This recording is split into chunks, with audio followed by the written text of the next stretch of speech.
श्रीमद् भगवद गीता, गीता माता महात्मा गांधी, गीता बोध से 7वां अध्याय। श्री भगवान बोले, हे पार्थ, अब मैं तुम्हें बतलाऊंगा कि मुझ में चित्त पिरोकर और मेरा आश्रय लेकर कर्मयोग का आचरण करता हुआ मनुष्य निश्चय पूर्वक मुझे संपूर्ण रीति से कैसे पहचान सकता है। इस अनुभव युक्त ज्ञान के बाद फिर और कुछ जानने को बाकी नहीं रहेगा। हजारों में कोई कोई ही उसकी प्राप्ति का प्रयत्न करता है और प्रयत्न करने वालों में कोई ही सफल होता है।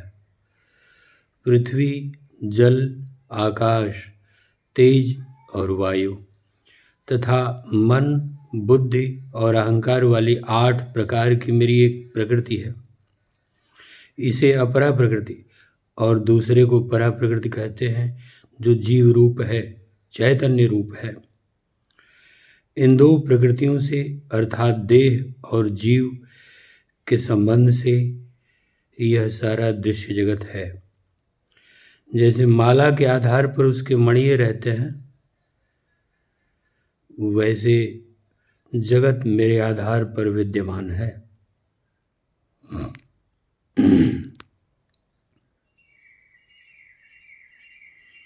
तात्पर्य यह है,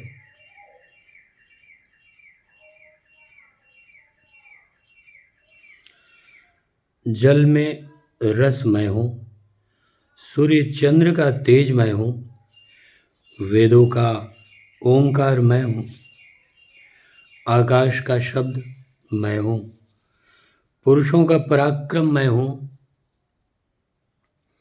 मिट्टी में सुगंध मैं हूँ, अग्नि का तेज मैं हूँ, प्राणी मात्र का जीवन मैं हूँ, तपस्वी का तप मैं हूँ, बुद्धिमान की बुद्धि मैं हूँ, बलवान का शुद्ध बल मैं हूँ, जीवन मात्र में विद्यमान धर्म की अवरोधी कामना मैं हूँ।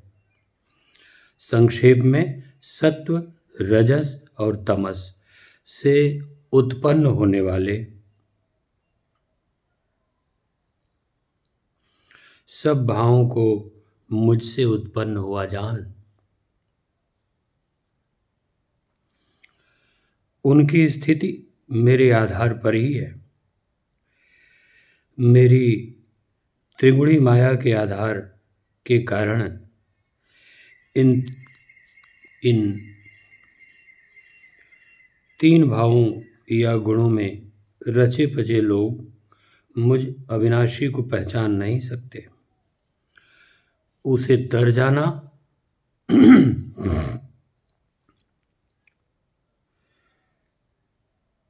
कठिन है, पर मेरी शरण लेने वाले इस माया को अर्थात 3 गुणों को लांघ सकते हैं। पर ऐसे मूढ़ लोग मेरी शरण कैसे ले सकते हैं, जिनके आचार विचार और व्यवहार का कोई ठिकाना नहीं है। वे तो माया में पड़े अंधकार में ही चक्कर काटा करते हैं और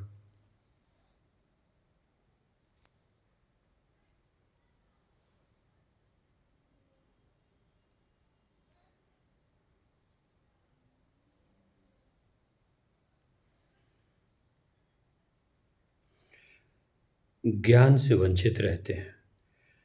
पर शिष्ट आचार वाले मुझे भजते हैं।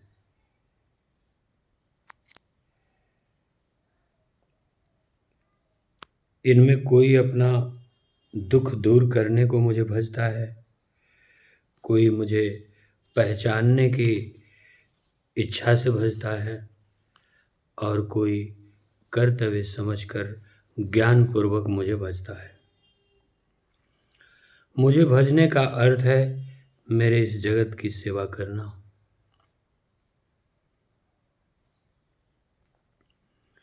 उसमें कोई दुख के मारे, कोई कुछ लाभ प्राप्ति की इच्छा से, कोई इस ख्याल से कि चलो देखा जाए क्या होता है, कुतूहल वश,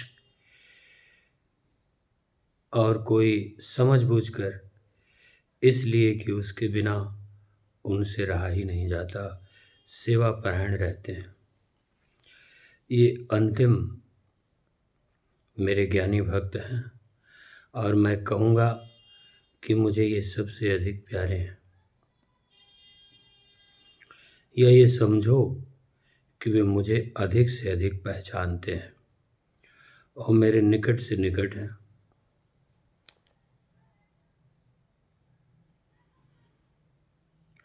अनेक जन्मों के बाद ही मनुष्य ऐसा ज्ञान पाता है और उसे पाने पर इस जगत में मुझ वासुदेव के सिवा और कुछ नहीं दिखता। पर कामना वाले मनुष्य तो भिन्न भिन्न देवी देवताओं को भजते हैं और जिसकी जैसी भक्ति उसको वैसा फल देने वाला तो मैं ही हूँ। उन ओछी समझ वालों को मिलने वाला फल भी वैसा ही ओछा तुच्छ होता है और उतने से ही उनको संतोष भी रहता है। वे अपनी कम अकली से मानते हैं कि मुझे ये इंद्रियों द्वारा पहचान सकते हैं। वे नहीं समझते कि मेरा अविनाशी और अनुपम स्वरूप इंद्रियों से परे है तथा हाथ, कान, नाक, आँख इत्यादि द्वारा पहचाना नहीं जा सकता। इसे मेरी योग माया समझ कि इस प्रकार सारी चीज़ों का विधाता होने पर भी अज्ञानी लोग मुझे पहचान नहीं सकते। राग द्वेष के द्वारा सुख दुख होते ही रहते हैं, द्वंद्वों के द्वारा, और उसके कारण जगत मोहग्रस्त रहता है। पर जो उसमें से छूट गए हैं और जिनके आचार विचार निर्मल हो गए हैं, वे तो अपने व्रत में निश्चल रहकर निरंतर मुझे ही भजते रहते हैं। वे पूर्ण ब्रह्म रूप से सब प्राणियों में भिन्न भिन्न प्रतीत होने वाले जीव रूप में रहे हुए मुझे और मेरे कर्म को जानते हैं। यूँ जो मुझे अभिभूत, अधिदैव और अधियज्ञ रूप से पहचानते हैं और इससे जिन्होंने समत्व प्राप्त किया है, वे मृत्यु के अनंतर जन्म मरण के बंधन से मुक्त हो जाते हैं, क्योंकि इतना जान लेने पर उसका मन अन्यत्र नहीं भटकता और सारे भक्त सारे जगत को ईश्वरमय देखते हुए वे ईश्वर में ही समा जाते हैं, अर्थात मुझ में समा जाते हैं।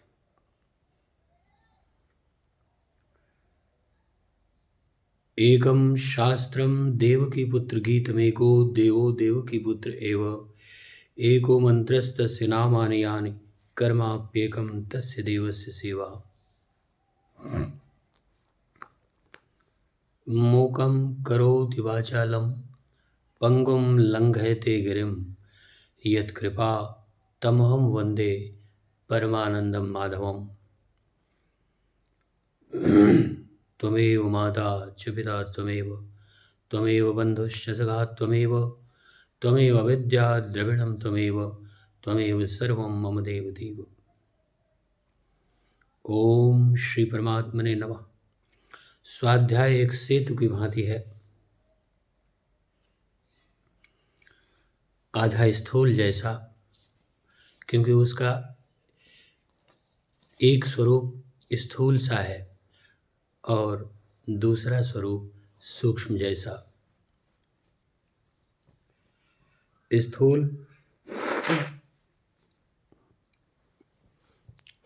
महापुरुषों की वाणी, उनसे प्रकट ग्रंथ सद्ग्रंथ, इनका अध्ययन अवलोकन स्थूल जैसा है। इनका पाठ, यह स्वाध्याय का स्थूल अर्थ है। महापुरुष जब होते हैं और उनके मुख से, श्रीमुख से उनकी वाणी उनके सम्मुख सुनी जाती है तो वह उपनिषद होगी, सत्संग होगा।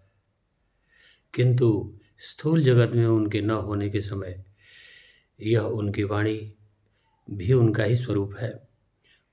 उनसे प्रकट हुआ यह उनका ग्रंथ उन्हीं का बौद्धिक स्वरूप सा है। यह स्वाध्याय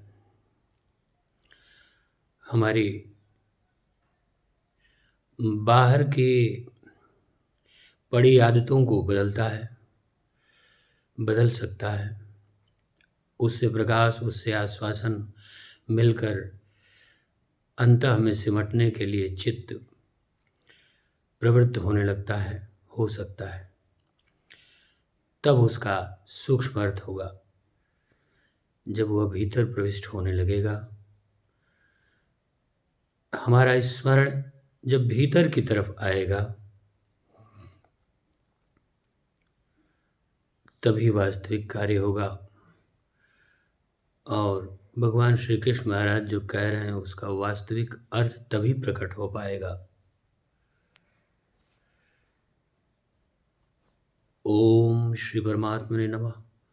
ओम श्री परमात्मने नमः। ओम श्री परमात्मने नमः। ओम श्री सद्गुरु चरण कमलेभ्यो नमः। जय श्री कृष्ण।